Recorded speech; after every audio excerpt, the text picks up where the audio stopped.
A questionnaire involves a number of multiple choice questions. Can be written answers. It can take lots of forms. It can be online, obviously, sent through emails, etc., stuff like that. It can also be sent in the post, or potentially even done over the phone.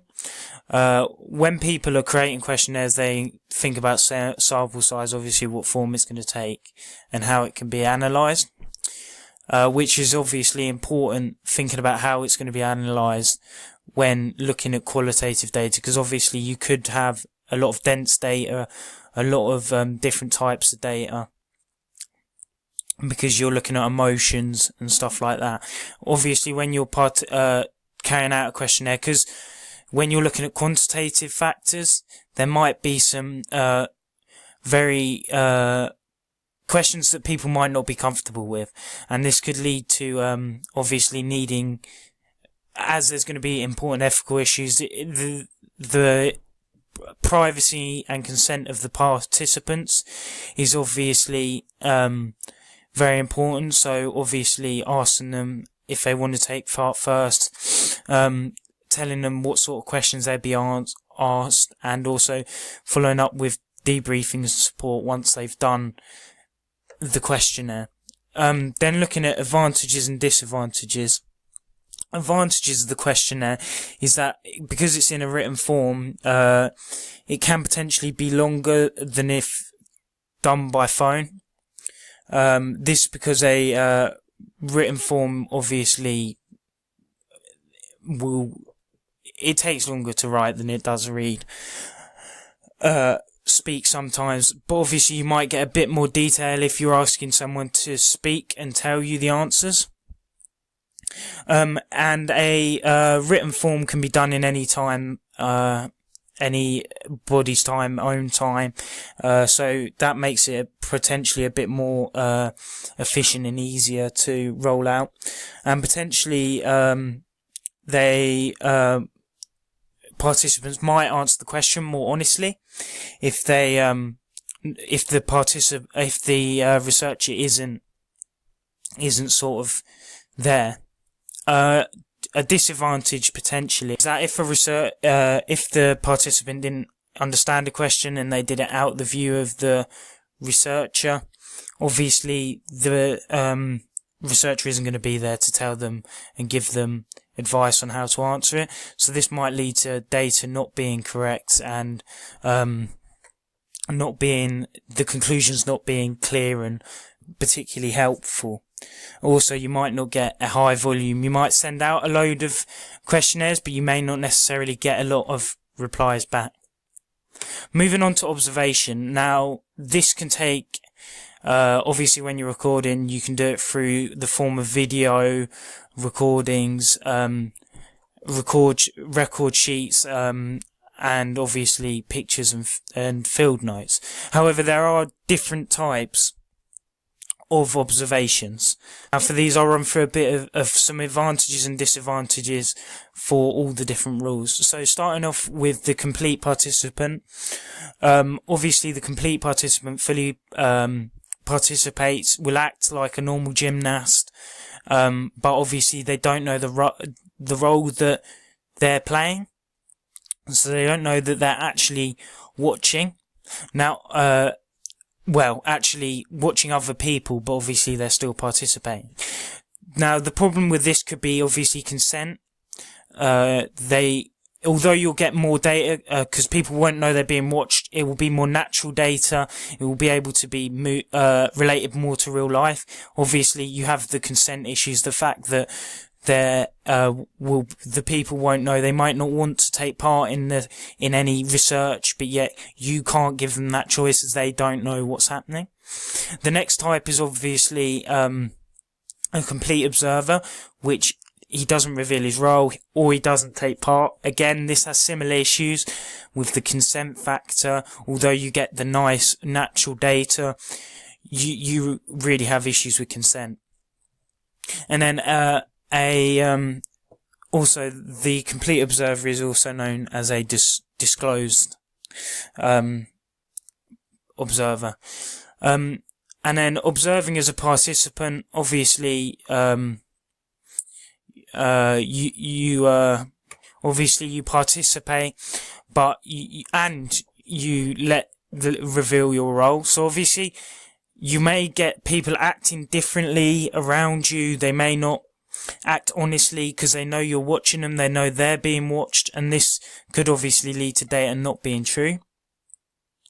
But obviously you don't have the consent issues as they would have given consent before.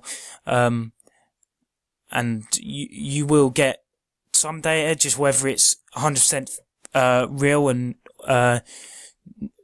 and true is a different question. And then a undisclosed observer. So obviously they've shown their role. They're not hiding their role at all. And then they just watch. And then obviously they don't release that. They say their role, but they participate as well. So obviously, again, that's similar difficulties to just watching and then revealing your role. You're going to have people acting differently, and the like. Moving on to quantitative data. Quantitative data is obviously moving away from emotions and opinions and looks more at the numerical data. It can take four forms: laboratory experiments, field experiments, or observation. This is more notational analysis, observation, and of course questionnaires. And then it looks more at statistical performances, so it will look at what people do well in a game, in a performance situation for gymnasts, and maybe what they don't do so well, their strengths and their areas to work on. So a scenario of this would be looking at the performance levels of a gymnast, and looking at past routines to see where the gymnast is strongest and in what events they're potentially weakest, or what areas they're weakest. So you may have people who, when they finish, their finishing position is not great, or you may have people that are stronger in other areas. So the first type of thing to look at is actually looking at when you're designing a experiment, looking at what type of groups you want to within quantitative. When you're designing quantitative, is what kind of groups you're going to have. So these come in three different types. Independent groups, when carrying out experiments, when carrying out a test, groups are made out of different personnel and are used in different in each condition. Now this of course has problems, as obviously you won't be able to compare what the different conditions have on the same person. But if those conditions are linked in any way, then obviously you're not going to be able to see the long-term effect on the same person because you're using different people. But it could have its benefits as well, in the fact that you're using almost fresh people to do each different condition. It just depends really what you're looking at. And then you got dependent or repeated measure. And now these are the same participants are using the same condition with no different people at any part of the test. Now this is okay, but it depends how long your test is over, because obviously people might get fatigued. There might be other factors that affect their performance between the two different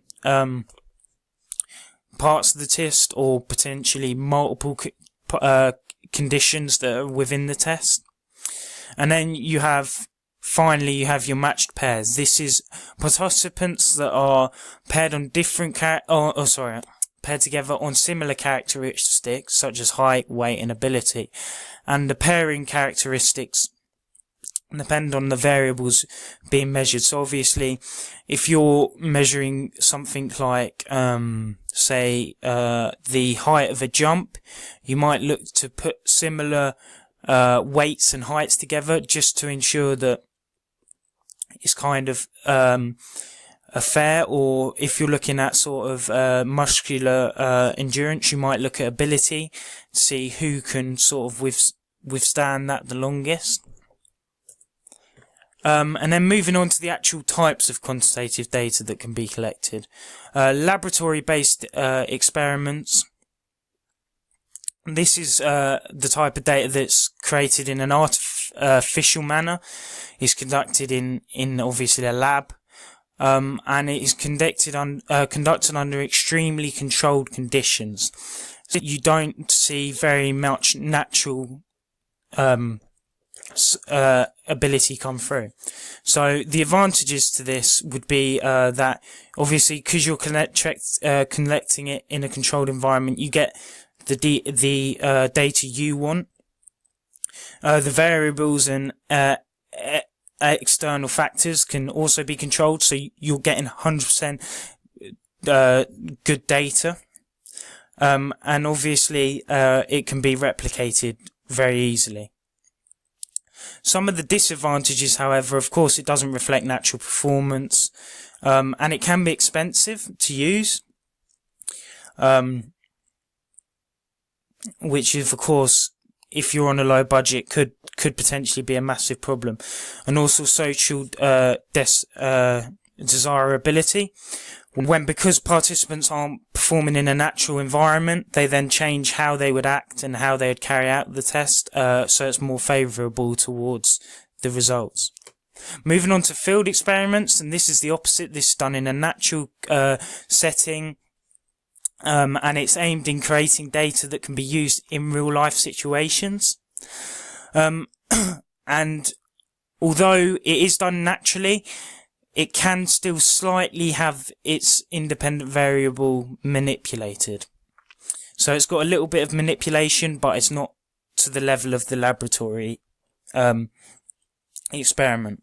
And the advantages for this would be that it's controlled in a natural environment, so you're going to get data that can relate to real life, and obviously it's more cheaper and more accessible, because you don't need all the fancy equipment and stuff like that.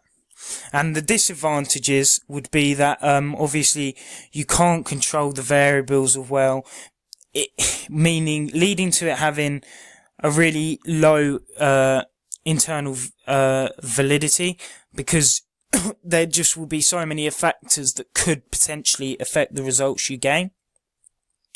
And obviously it could potentially take more time than the lab experiments because you're getting natural data. Moving on to observation of notational analysis. Notational analysis involves taking tallies of different skills. From the tallies collected, you can then discover players' strengths, their weaknesses. So say you were looking at an individual, you would look at their total attempts of potentially a pass, or in gymnastics, potentially jumps, spins, turns, and how successful and how many they failed. So obviously it's mutually exclusive. Again, it only can only be one thing, sort of success or failure. It's better for kind of games sports, where you can look at passing, fail, obviously if an interception is off the back of it, or potentially success if it reaches an opponent. And then looking at the advantage of this, obviously the data does not have to be collected in real time, so it can be recorded, watched back, because it is very hard to take this in real time, because obviously there's so many different skills you're looking out for. Obviously it can then help a team choose where to play players because of strengths and weaknesses. And then it can compare performances of different players. The disadvantages, observations, it can fall to social desirability. People will act differently when they know they're being watched, and it's very time consuming. And finally, questionnaire. The participants are asked to, in qualitative data, asked to answer a set of questions from 1 to 5, and it can be done in forms of post, emails. This has all been explained before. And these, and online. And these obviously can take place at home where the interviewer is not being watched.